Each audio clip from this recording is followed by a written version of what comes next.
எபிரேயர் புஸ்தகத்திலேருந்து படிக்க போகிறோம். ஏற்கனவே எபிரேயர் புஸ்தகத்தை ஒரு 5-6 மாதத்துக்கு முன்னாடி சர்ச்சில் நடத்தினோம். ஒரு 2 அதிகாரம் நடத்தினோம்.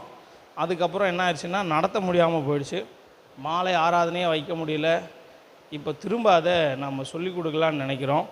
நிறைய பேர் ஃபோன் பண்ணி நமக்கு ஆன்லைனில் நிறைய பேர் பார்க்குறாங்க. சர்ச்சுக்கு என்னமோ 40 பேர் 50 பேர் தான் வர்றாங்க. ஆன்லைனில் ஒரு 100 பேராச்சும் நம்ம வசனங்களை கேட்குறாங்க. ஒரு சிலர் ஃபோன் பண்ணி, ஒரு பைபிள் காலேஜ் டீச்சர் ஒரு சிஸ்டர் ஃபோன் பண்ணி, பாஸ்டர் நீங்கள் நடத்துகிற அந்த எபிரேயர் நல்லா இருக்குது, எங்களுக்கு திரும்ப அதை போடுங்க அப்படி சொன்னதுனால ஒரு 15 நிமிஷம் மட்டும் நம்ம அதை தியானிக்க போகிறோம். எபிரேயர் புஸ்தகம் 3வது அதிகாரத்தில் 1லிருந்து 6 வசனங்கள் வரைக்கும் நான் வாசிக்கிறேன். கவனிங்க. அதில் இருக்கிறத உங்களுக்கு நான் சொல்லித்தரேன். சாயங்காலம் பைபிள் ஸ்டடி மாதிரி இருக்கும். இப்போ எபிரேயர் புஸ்தகம் 3ஆம் அதிகாரம் 1லிருந்து 6 வசனங்கள் வரைக்கும் முதல்ல வாசிக்கலாம். நம்ம அதுக்கப்புறமா ஒவ்வொரு பகுதியாக நம்ம பார்க்க போகிறோம். அதில் நிறைய புரிஞ்சுக்கிட முடியாத காரியம் இருக்குது. புரிந்து கொள்வதை மட்டும் நாம் புரிந்து கொள்ளலாம். எபிரேயர் 3:1லிருந்து 6 வரைக்கும். இப்படி இருக்க பரம அழைப்புக்கு பங்குள்ளவர்களாகிய பரிசுத்த சகோதரரே, நாம் அறிக்கை பண்ணுகிற அப்போஸ்தலரும் பிரதான ஆசாரியருமாய் இருக்கிற கிறிஸ்து இயேசுவை கவனித்து பாருங்கள். மோசே தேவனுடைய வீட்டில் எங்கும் உண்மை உள்ளவனாய் இருந்தது போல இவரும் தம்மை ஏற்படுத்தினவருக்கு உண்மை உள்ளவராய் இருக்கிறார். வீட்டை உண்டு பண்ணினவன் வீட்டை பார்க்கிலும் அதிக கனத்துக்குரியவனாய் இருக்கிறான். அதுபோல மோசேயை பார்க்கிலும் இவர் அதிக மகிமைக்கு பாத்திரராய் இருக்கிறார். ஏனெனில் எந்த வீடும் ஒருவனால் உண்டாக்கப்படும், எல்லாவற்றையும் உண்டு பண்ணினவர் தேவன். சொல்லப்பட போகிற காரியங்களுக்கு சாட்சியாக மோசே பணிவிடைக்காரனாய் அவருடைய வீட்டில் எங்கும் உண்மை உள்ளவனாய் இருந்தான். கிறிஸ்துவோ அவருடைய வீட்டிற்கு மேற்பட்டவரான குமாரனாக உண்மை உள்ளவராக இருக்கிறார். நம்பிக்கையினாலே உண்டாகும் தைரியத்தையும் மேன்மை பாராட்டலையும் முடிவு பரியந்தம் உறுதியாய் பற்றி கொண்டிருப்போமாகில் நாமே அவருடைய வீடாய் இருப்போம். நம்ம ஒரு நிமிஷம் ஜெபம் பண்ணுவோம். ஆண்டவர் இந்த வார்த்தைகளை நமக்கு ஆசீர்வதிக்க விளங்கி கொள்ளுகிற கிருபையை தர. பரிசுத்த பிதாவே, உம்முடைய நாமத்திலே உம்முடைய சமூகத்துக்கு வருகிறோம். பரிசுத்த ஆவியானவர் எங்கள் இருதயங்களிலே பேசுவீராக. இந்த வசனத்தின் மூலமாய் கர்த்தாவே, நீர் என்ன சொல்ல வருகிறீர் என்பதை நாங்கள் புரிந்து கொள்ளுகிற பாக்கியத்தை எங்களுக்கு தாரும். இயேசுவின் நாமத்தில் பிதாவே, ஆமென். இந்த வசனத்தில் ஒவ்வொரு வார்த்தையாக நம்ம கவனிக்கலாம். 3வது அதிகாரம் 1வது வசனத்தில் இப்படி இருக்குது: பரம அழைப்புக்கு பங்குள்ளவர்களாகிய பரிசுத்த சகோதரரே. அதாவது இந்த எபிரேய புஸ்தகத்தை எபிரேய நிருபக்காரன் யாருக்கு எழுதுகிறார்னா, யூதர்களுக்கு எழுதுகிறார். யூதர் சமயத்திலிருந்து, யூத மார்க்கத்திலிருந்து ரட்சிக்கப்பட்டு இயேசுவின் பிள்ளைகளாய் மாறினவர்கள் அல்லது கிறிஸ்தவர்களாய் மாறினவர்கள். யூதர்கள் யார் அப்படின்னா, ஆபிரகாமுடைய பிள்ளைகள் தான் யூதர்கள். ஆபிரகாமுடைய பிள்ளைகள் யூதர்களாக இருந்தார்கள். அவர்கள் எகிப்தில் அடிமையாக இருந்தாங்க. அவங்கள மோசே விடுதலையாக்கி கொண்டு வந்தார். 2 அதிகாரத்தில் இயேசு எப்படி பெரியவர் அப்படின்பதை 2 அதிகாரத்தில் அவர் சொல்லுகிறார். இந்த லெட்டர் யாருக்கு எழுதுகிறாருன்றதை நீங்கள் முதல்ல புரிஞ்சுக்கிடணும். லெட்டர் யாருக்கு எழுதுகிறாரு? யூதர்களுக்கு. இப்போ டேனி சாமுக்கு எழுதுகிறான்னா சாமுடைய நிலைமையை புரிந்து எழுதுவார். அதே மாதிரி யூதர்களுடைய நிலைமையை புரிந்து எழுதுகிற ஒரு ஆசிரியர். இவர் என்ன எழுதுகிறாரு? பரம அழைப்புக்கு பங்குள்ளவர்களாகிய சகோதரரே. வார்த்தை பரம அழைப்புக்கு. மோசே ஜனங்களை எகிப்திலிருந்து விடுதலையாக்கி கொண்டு வந்தார். அது என்ன அழைப்புன்னா, எர்த்லி அழைப்பு, அதாவது பூமிக்குரிய அழைப்பு. ஆங்கிலத்தில் சொல்லப்பட்டிருக்கிறது ஹெவன்லி காலிங்ஸ். ஆனால் இங்கே என்ன போட்டிருக்கிறது அப்படின்னு சொன்னால், பரலோகத்திற்குரிய அழைப்பு பெற்றவர்கள். நீங்களும் நானும் எதற்கு போகிறதுக்கு அழைப்பு பெற்றவர்கள்? பரலோகத்துக்கு. இப்போது கல்யாண வீட்டுக்கு அழைப்பு கொடுக்குற மாதிரி உங்களுக்கும் எனக்கும் இயேசு கிறிஸ்து ஒரு அழைப்பு கொடுத்தார். என்ன அழைப்பு? என் வீட்டுக்கு வாங்க. என்ன வீடு? பரலோக வீட்டிற்கு. நம்ம நரகத்துக்கு நேராக போய் கொண்டிருந்தோம். நம்மளை ஆண்டவர் தெரிந்தெடுத்து உங்களையும் என்னையும் அழைச்சார். எதுக்கு அழைச்சார்னா, ஹெவன்லி காலிங், பரலோக அழைப்புக்கு நேராய் அழைத்தார். அடுத்து பரம அழைப்புக்கு பங்குள்ளவர்களாகிய பரிசுத்த சகோதரரே. நமக்கு ஒரு பங்கு இருக்கிறது. எங்கே பங்கு இருக்குது? பரலோகத்தில் ஒரு பங்கு இருக்கிறது. தாவீது சொல்லுகிறான் ஒரு இடத்துல, நேர்த்தியான இடங்களில் எனக்கு பங்கு கிடைத்தது. மதுரை பாஷையில் பங்குன்னா வேற என்ன, பங்குன்னா என்ன, அது ஃப்ரெண்டு, வாங்க பங்கு அப்படி சொல்கிறாங்க. ஆண்டவர் சொல்கிறாரு, உங்களை என்னையும் பங்கு ஆகி அழைத்திருக்கிறார், ஷேர் பண்ணுகிறவர்களாய் அழைத்திருக்கிறார். எதுக்கு ஷேர் பண்ணுறவங்களா? பரலோகத்தில் நீங்களும் நானும் உட்கார ஒரு இடத்தை ஆண்டவர் ஆயத்தம் பண்ணி கொண்டிருக்கிறார். அடுத்து அந்த வசனத்தில் என்ன போட்டிருக்கிறது? பரிசுத்த சகோதரரே, பரிசுத்த சகோதரரே. இதற்கு கிரீக்கில் யூஸ் பண்ண வேர்டு ஹக்கியாஸ். ஹக்கியாஸ் அப்படின்னா அழைக்கப்பட்டவர்கள் அல்லது வேறு பிரிக்கப்பட்டவர்கள். எங்கிருந்து? உலகத்தில் இருந்து வேறு பிரிக்கப்பட்டவர்கள், பிசாசின் பிடியிலிருந்து வேறு பிரிக்கப்பட்டவர்கள். அவங்களுக்கு இந்த வசனத்தை சொல்லுகிறார். நான் நம்புகிறேன் உங்களையும் என்னையும் ஆண்டவராகிய இயேசு கிறிஸ்து உலகத்திலிருந்து வேறு பிரிச்சிருக்கிறார். ஆமேன்னு சொல்லுங்களேன். உலகத்திலிருந்து ஆண்டவர் வேறு பிரித்து ரட்சித்து தம்முடைய இரத்தத்தால் கழுவி இருக்கிறார். உங்கள் வாழ்க்கை உங்களுக்குரிய வாழ்க்கை இல்லை. யாருடைய வாழ்க்கை அப்படி சொன்னால் கர்த்தருடைய வாழ்க்கை. ஒரு வசனத்தை வாசிப்போம். 1 கொரிந்தியரின் புஸ்தகத்தில், நீங்கள் உங்களுடையவர்கள் அல்ல என்று அறியீர்களா? அந்த வசனத்தை வாசிங்க சிஸ்லியா, வாசி. 1 கொரிந்தியர் 6ஆம் அதிகாரம் 20வது வசனம். கிரயத்திற்கு கொல்லப்பட்டீர்களே, தேவனுக்கு உடையவைகளாகிய சரீரத்தினாலும் உங்கள் ஆவியினாலும் தேவனை மகிமைப்படுத்துங்கள். நம்ம சரீரமும் நம்ம ஆவியையும் காசு கொடுத்து வாங்கிட்டார் கடவுள். இயேசு கிறிஸ்து நம்மை காசு கொடுத்து வாங்கி இப்படி சொல்கிறாரு, உங்களை நான் விலைக்கு வாங்கிட்டேன். நீங்கள் நினைக்கலாம் நாம் இன்னும் பாவத்தில் அடிமையாக இருக்கிறோமே அப்படி சொல்லி நினைக்கலாம். ஆனால் உங்களை இயேசு விலைக்கு வாங்கியிருக்கிறார். நீங்கள் உங்களுடையவர்கள் அல்ல. அதனால் உங்கள் சரீரத்தினாலே தேவனை என்ன செய்யுங்கள்? மகிமைப்படுத்துங்கள். எபிரேயர் 3ஆம் அதிகாரம் 1வது வசனத்தில் அடுத்து இன்னொரு வார்த்தை இருக்கிறது, கவனிங்க. பரலோகத்துக்கு போகிறவங்க, அடுத்து பரிசுத்த சகோதரர்கள் அல்லது பரிசுத்த சகோதரிகள். அடுத்து அந்த வசனத்தில் என்ன போட்டிருக்குது? நாம் அறிக்கை பண்ணுகிற அப்போஸ்தலரும் பிரதான ஆசாரியருமாக இருக்கிற கிறிஸ்து இயேசுவை கவனித்து பாருங்கள். இப்போ இயேசுவுக்கு 3 அடைமொழிகள் இந்த வசனங்களில் எழுதப்பட்டிருக்கிறது. அதைத்தான் நாம் கவனிக்க போகிறோம். உங்களையும் என்னையும் ஆண்டவர் உலகத்திலேருந்து வேறு பிரிச்சிருக்கிறாரு, ரட்சித்திருக்கிறாரு, பரிசுத்தத்தை கொடுத்துருக்கிறாரு, பரலோகத்தில் ஒரு ஷேர் வச்சிருக்கிறார், பரலோகத்தில் ஒரு பங்கு வச்சிருக்கிறார். நாம் யாரை பார்க்கணும் அப்படின்னு சொன்னால் இந்த உலகத்தில் இயேசுவை கவனித்து பார்க்க வேண்டும். யாரை பார்க்கணும்?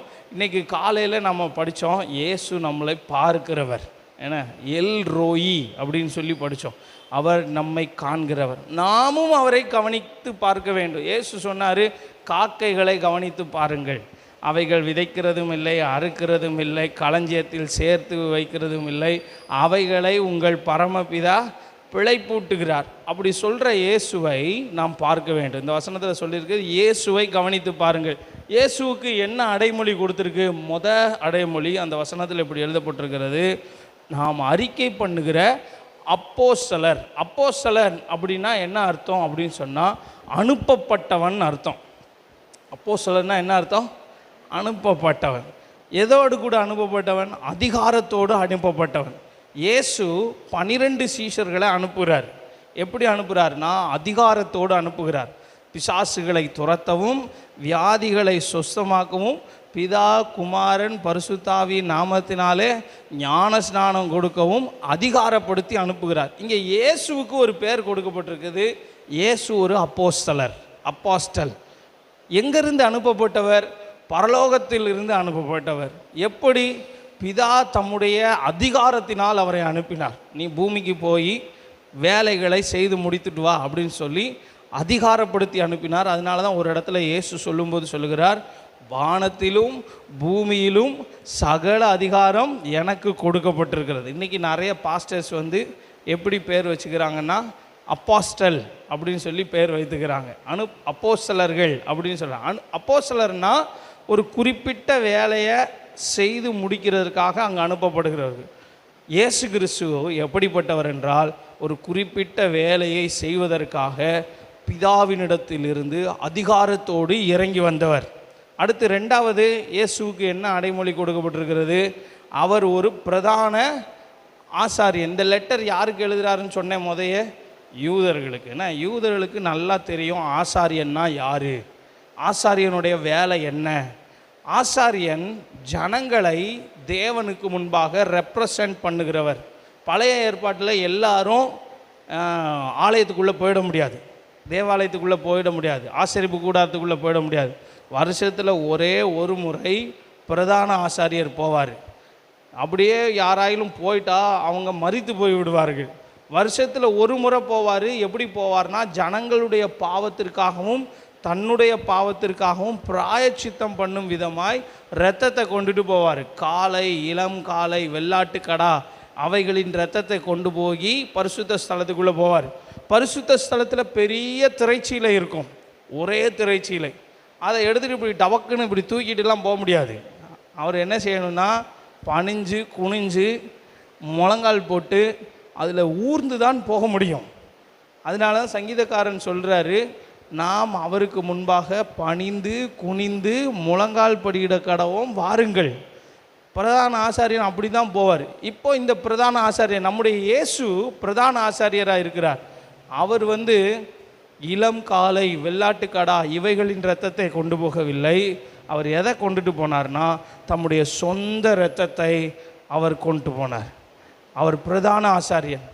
அவர் இப்பொழுது யாரை ரெப்ரசன்ட் பண்ணுறாருனா, உங்களை ரெப்ரசன்ட் பண்ணுறார். நீங்கள் பிதாவினிடத்தில் போகணும்னா பிதாட்ட சொல்லணும், ஆண்டவரே இயேசுவின் நாமத்தில் வருகிறேன், என் நாமத்தினாலே நீங்கள் எவைகளை கேட்பீர்களோ அவைகளை நான் உங்களுக்கு தருவேன். ஆனால் பிதாவின் வலது பாரிசத்தில் இருக்கிற இயேசு கிறிஸ்து எப்படி இருக்கிறார் என்றால், ஒரு பிரதான ஆசாரியனாக இருக்கிறார். இதுதான் 1வது வசனத்தில் எழுதப்பட்டிருக்கிறது.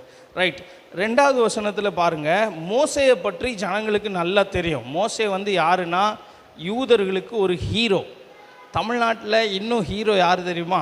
நீங்கள் வயசான பாட்டிமாட்டெல்லாம் கேட்டிங்கன்னா சொல்லுவாங்க, எம்ஜிஆர். எம்ஜிஆர் உயிரோடு இருக்கார் அப்படிம்பாங்க. எம்ஜிஆர் செத்துட்டாரா?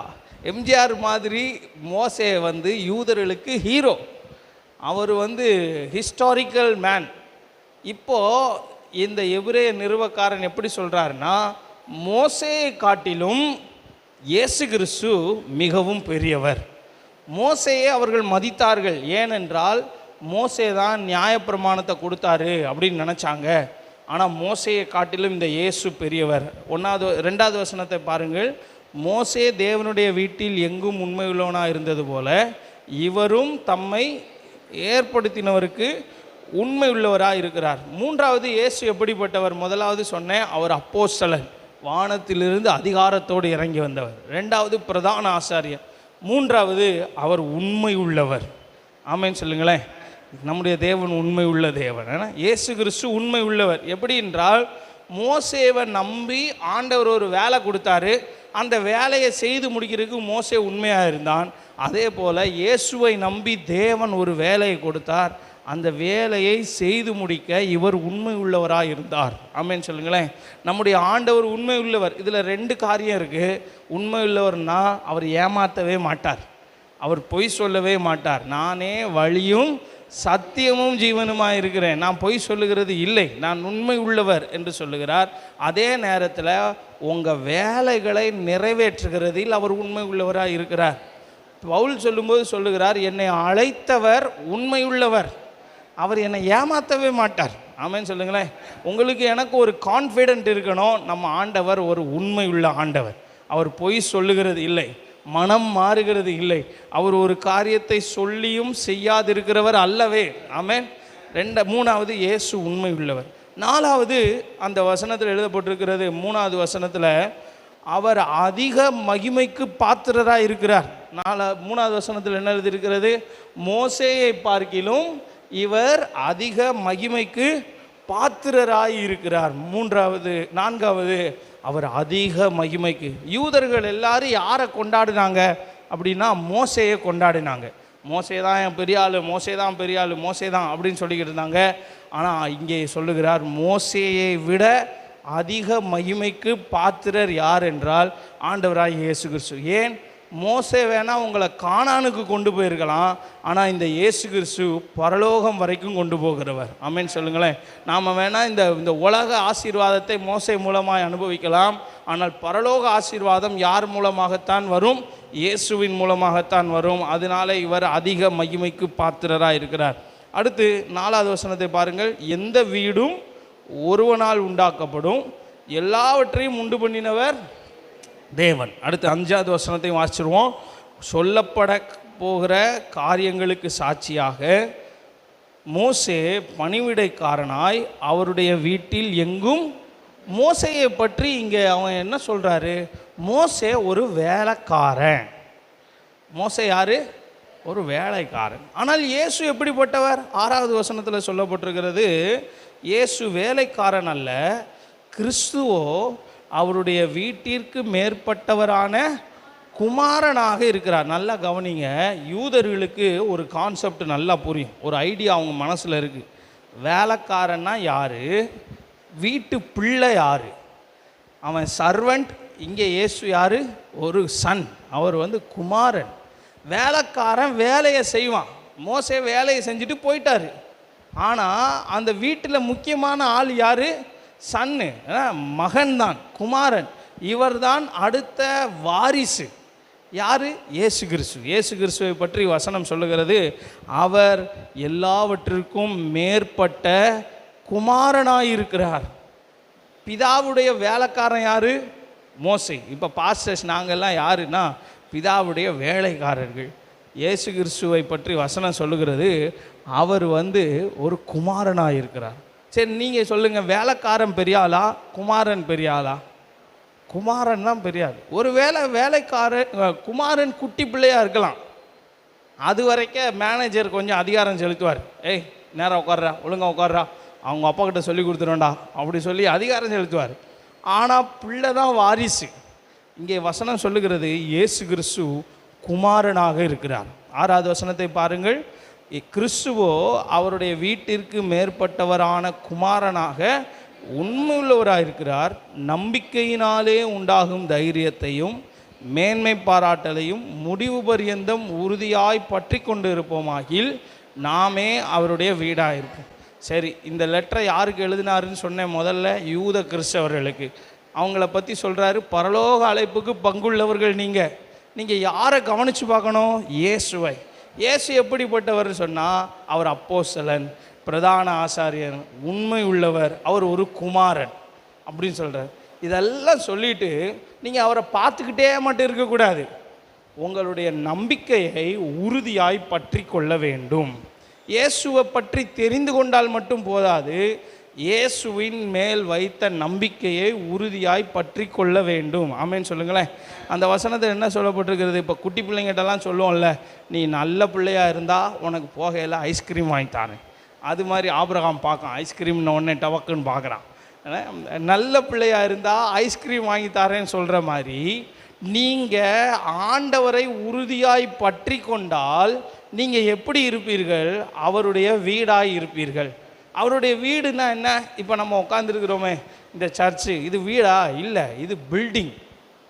இது வெறும் பில்டிங். நீங்கள் எவ்வளோ பெரிய சர்ச்சுனாலும் எடுத்துக்கோங்க, உலகத்தில் அழகாக இருக்கிற பெரிய பெரிய எந்த சர்ச்சுனாலும் எடுத்துக்கோங்க, அது சர்ச்சு கிடையாது, அது பில்டிங், வெறும் பில்டிங் தான். ஆனால் யார் சர்ச்சு அப்படி சொன்னால், நாம் தான் ஆலயம். ஆமென் சொல்லுங்களேன். நாம் எப்போ அவருடைய ஆலயமாக இருப்போம் அப்படின்னா, அவர் மேலே வச்ச நம்பிக்கையை உறுதியாய் பற்றி கொள்ளும்போது. என்ன நம்பிக்கை வச்சோம் இயேசு மேலே? இயேசு என் பாவங்களுக்காக, என் சாபங்களுக்காக, என் தரித்திரங்களுக்காக, என் வியாதிக்காக சிலுவையிலே அடிக்கப்பட்டார், இரத்தம் சிந்தினார். நான் அல்ல, என் நீதி அல்ல, இயேசுவின் நீதி, இயேசு தான் என்னை நீதிமான ஆக்குறவர் அப்படின்னு சொல்லி என்னைக்கு நம்ம நம்பிக்கை வச்சோம், அந்த நம்பிக்கையை கடைசி வரைக்கும் நம்ம பிடிச்சிக்கிடணுமா? நிறைய பேர் என்ன நினைப்போம் அப்படின்னா, நான் கரெக்டாக இருக்கிறதுனால தான் நான் ஆண்டவர் பிள்ளை. அப்படி இல்லை. நம்மளுடைய நம்பிக்கையை யார் மேலே வைக்க வேண்டும்? இயேசுவின் மேலே வைக்க வேண்டும். He did for me. அவர் எனக்காக எல்லாம் செய்து முடித்தார். எங்கே? சிலுவையில், கல்வாரி சிலுவையில் உங்கள் பாவத்துக்காக, வியாதிக்காக, வறுமைக்காக, தரித்திரத்துக்காக, இன்னும் என்னெல்லாம் நெகட்டிவ் இருக்கிறதோ இந்த உலகத்தில் அவைகளை எல்லாம் அவர் சிலுவையில் செய்து முடித்தார். அந்த நம்பிக்கையை உறுதியாய் பற்றி கொள்ள வேண்டும். அந்த வசனத்தில் சொல்லப்பட்டிருக்கிறது, நம்பிக்கையினால் உண்டாகும் தைரியத்தையும் மேன்மை பாராட்டலையும் முடிவு பரியந்தம் உறுதியாய் பற்றி கொண்டிருப்போமாகில். நாமே உறுதியாக நீங்கள் பிடிச்சிக்கிடணும். இயேசுவே நீர்தான் எனக்காக மரித்தீர், நீதான் என் பாவங்களை சுமந்தீர் அப்படின்னு உறுதியாக பிடிக்கும்போது நாம் தான் அவருடைய வீடு. அப்படி பற்றி கொள்ளலை அப்படி சொன்னால் நாம் அவருடைய வீடு கிடையாது.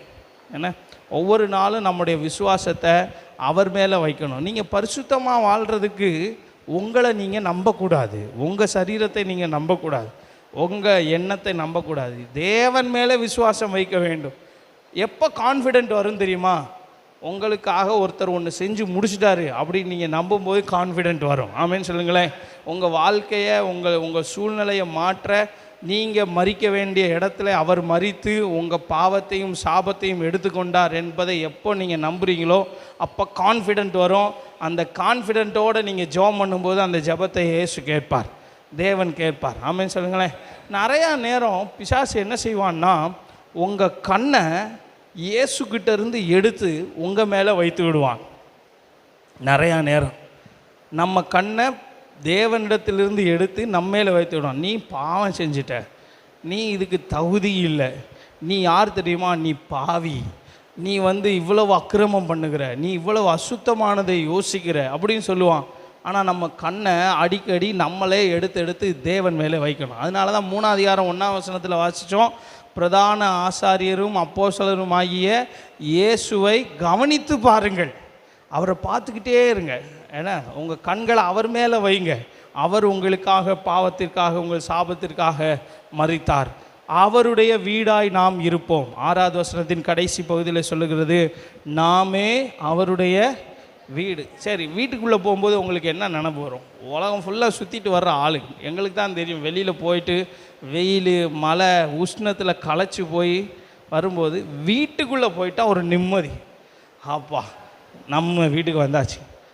அது மாதிரி நீங்கள் அவர் வீடாக இருக்கும்போது அவர் உங்களிடத்திலே சமாதானம் அடைவார், உங்களோடு கூட வாசம் பண்ண விரும்புகிறார். ஆமென் சொல்லுங்களேன். இந்த வீட்டுக்குள்ளே, உங்கள் சரீரமாகிய வீட்டுக்குள்ளே அவர் வாசம் பண்ண விரும்புகிறார், உங்களோடு ஐக்கியமாக இருக்க விரும்புகிறார். ஆண்டவர் உங்களை ஆசீர்வதிப்பாராக. நம்ம ஜெபம் பண்ணுவோம். கண்களை மூடி, பிரதான ஆசாரியரும் அப்போஸ்தலனுமாய் இருக்கிற இயேசுவை கவனித்து பார்ப்போம். ஆண்டவரே, எங்களுக்கு பரலோக நம்பிக்கையை நீர் வைத்திருக்கிறீர், பரலோகத்திற்கு எங்களை பங்குள்ளவர்களாய் மாற்றியிருக்கிறீர். நாங்கள் உமக்கு நன்றி சொல்லுகிறோம் ஐயா. எங்களுடைய நம்பிக்கையை நாங்கள் உறுதியாய் பற்றி கொள்ள எங்களுக்கு உதவி செய்யும். இயேசுவை ஏற்றுக்கொண்ட நாளில் எங்கள் நம்பிக்கையை உண்மையிலே வைத்தோமே, அந்த நம்பிக்கையை அடிக்கடி நாங்கள் நினைத்து பார்க்கிறோம். ஆண்டவரே, நாங்கள் அல்ல, உம்முடைய கிருபை. ஆண்டவரே, ஆண்டவரே, நீர் எங்களுக்காக மரித்ததினாலே ஆண்டவரே உண்டாயிருக்கிற அந்த நம்பிக்கைக்காக நன்றி சொல்லுகிறோம். ஆண்டவரே, அதை பற்றி கொள்ள எங்களுக்கு உதவி செய்யும். அடிக்கடி எங்கள் கண்கள் எங்களையே நோக்கி பார்க்கிறது. ஆண்டவரே, உம்மை பார்க்க நாங்கள் தவறி விடுகிறோம். ஆண்டவரே ஸ்தோத்திரம், நாங்கள் எவ்வளவு பாவிகள் என்பதை அடிக்கடி நாங்கள் உணர்ந்து எங்களை நாங்களே வருத்தப்படுத்தி கொள்ளுகிறோம். பரிசுத்த ஆவியானவரே, உம்மை நாங்கள் பார்க்க எங்களுக்கு கிருபை தருவீராக. ஆண்டவரே, உமக்குள்ளே நாங்கள் வளர எங்களுக்கு கிருபை தருவீராக. நீர் உண்மை உள்ளவராக இருக்கிறீர், அதிக மகிமைக்கு பாத்திரராக இருக்கிறீர். ஹல்லேலூயா. ஆண்டவரே, நீர் அதிகாரமுடைய குமாரனாக இருக்கிறீர். உண்மையிலே நாங்கள் எங்கள் முழு நம்பிக்கையும் வைக்கிறோம், எங்களை நாங்கள் அர்ப்பணிக்கிறோம். எங்களுக்குள்ளே நீர் வாசம் பண்ணும் ஆண்டவரே, எங்களுக்குள்ளே நீர் உலாவுவீராக. இயேசு கிறிஸ்துவின் நாமத்தில் ஜெபிக்கிறோம் நல்ல பிதாவே, ஆமென், ஆமென். என் ஆத்துமாவே கர்த்தரை ஸ்தோத்திரி, என் முழு உலமே பரிசுத்த நாமத்தை ஸ்தோத்திரி. என் ஆத்துமாவே கர்த்தரை ஸ்தோத்திரி, கர்த்தர் செய்த சகல உபகாரங்களையும் மறவாதே. ஆமென்.